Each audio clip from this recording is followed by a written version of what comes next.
Joining me now to talk more about the educational priorities he would like to see funded in the state's next two-year budget is the ranking minority member and former chair of the Education Committee, Senator Chuck Wiger. Welcome. Thank you, Shannon. As a former teacher, Governor Walz has firsthand experience of what Minnesota schools need. What are the essential elements of his education plan that you agree with? Okay. I endorse the governor's plan, and first and foremost, the governor supports what we have for our world's best workforce, that every student graduate on time, they have mastered the high standards that we have put in the classroom, and that they are ready for college, career tech, or military, whatever that aspiration, but that they complete high school. And that is the objective for our world's best workforce accountability system. And there's a number of proposals the governor has to increase the chances of that being done. I read an article recently. Senator Nelson said that, who's chair of the Education Committee right now, said that there's a lot of agreement between the governor's plan and the Senate Republican plan, except the money difference. And that's a significant difference because there are many initiatives that the governor has put forward, namely it's $700 million in new money, $500 million just on the formula. And when you put that kind of money in the formula, you're able to provide additional opportunities for students, whether it's for voluntary pre-K for 4-year-olds.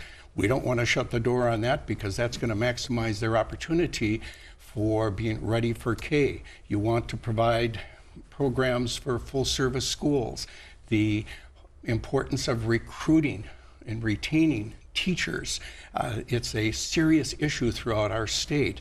And if we were to only put in at a half and a half, as is the current Senate proposal, that will result in cuts in nearly every single district throughout Minnesota. And we've heard, particularly over the Easter break, that a half and a half, which is $31 and $32 for each year of the biennium, that will result in cuts. And the governor is proposing, the House is proposing $141, $380, or 3 and 2. That's a lot of money. It means additional programs that we can keep, as well as increase in terms of needs that have been identified. So the money matters, and the school districts across the state are strongly supporting the governor's plan for 3 and 2 on the formula. 3% the next year and 2% the following year on the formula.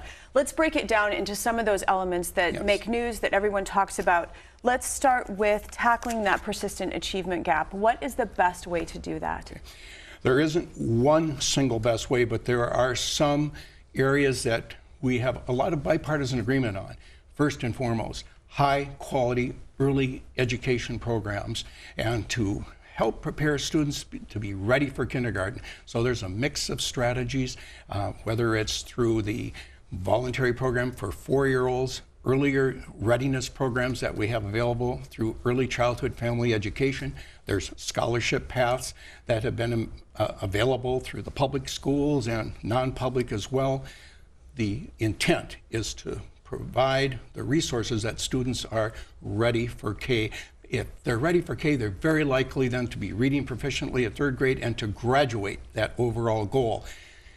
That will help reduce. And another area is hiring more teachers of color. They can relate so much better, a highly effective teacher of color, to other students of color. Only 4% of the teachers in Minnesota now are of color, and almost 33% of the students are of color, and that is only going to widen that gap if we don't do anything. I'd like to jump in just briefly about the early childhood education funding, because Governor Dayton was a huge proponent of this, and the money that he put in his budget now will expire. Governor Walz has suggested extending it. There's a fair amount of research on the importance of these early years. Does that money need to be extended or even added to? It absolutely has to be extended. And I praise Governor Dayton for his legacy and in part for addressing early education. There's been others too that have been strong advocates, but he put money where the rhetoric was Governor Dayton, and by the way, for all-day kindergarten as well, and you need to pay for it. The 4,000 slots for early education are needed. School districts are counting on it. They've made the whole staffing adjustments, the space in the schools. Again, if students are ready for K, they're very likely to graduate and be prepared for the next step. I just wanted to share a onesie actually. And students, or the newborns in White Bear Lake that are at St. John's, they get a onesie at the hospital. This is Bears. Go Bears, on the rear end. That's very cute. And it's meant to say, congratulations. And we're here in a voluntary way if you want to learn more about parent involvement, engagement. And so we have a number of great programs, and each of these programs will make an impact on the likelihood of a student ultimately succeeding. So, strong proponent of early ed. We need to have that in the mix, but you need to have the money to do that. Governor Walz is providing that in his budget, as is the House, and hopefully in conference committee we'll reach a resolution positively. Let's talk about the school safety levy. Is adding money to the school safety levy, is that enough to improve school safety? Parents all across the state are concerned about this. Whether it's enough, we need to do as much as we can. You aren't able to learn effectively if you don't feel safe in the school environment. And also that goes for teachers and the whole staff team or parents that are visiting. The changing times have increased the need to provide additional money for schools in terms of the security measures, whether it's the physical plant for security measures that they invest in, or what we provide in the Senate bill, and this is very bipartisan, providing additional staff, whether it's going to be for counselors or social workers, nurses, resource officers.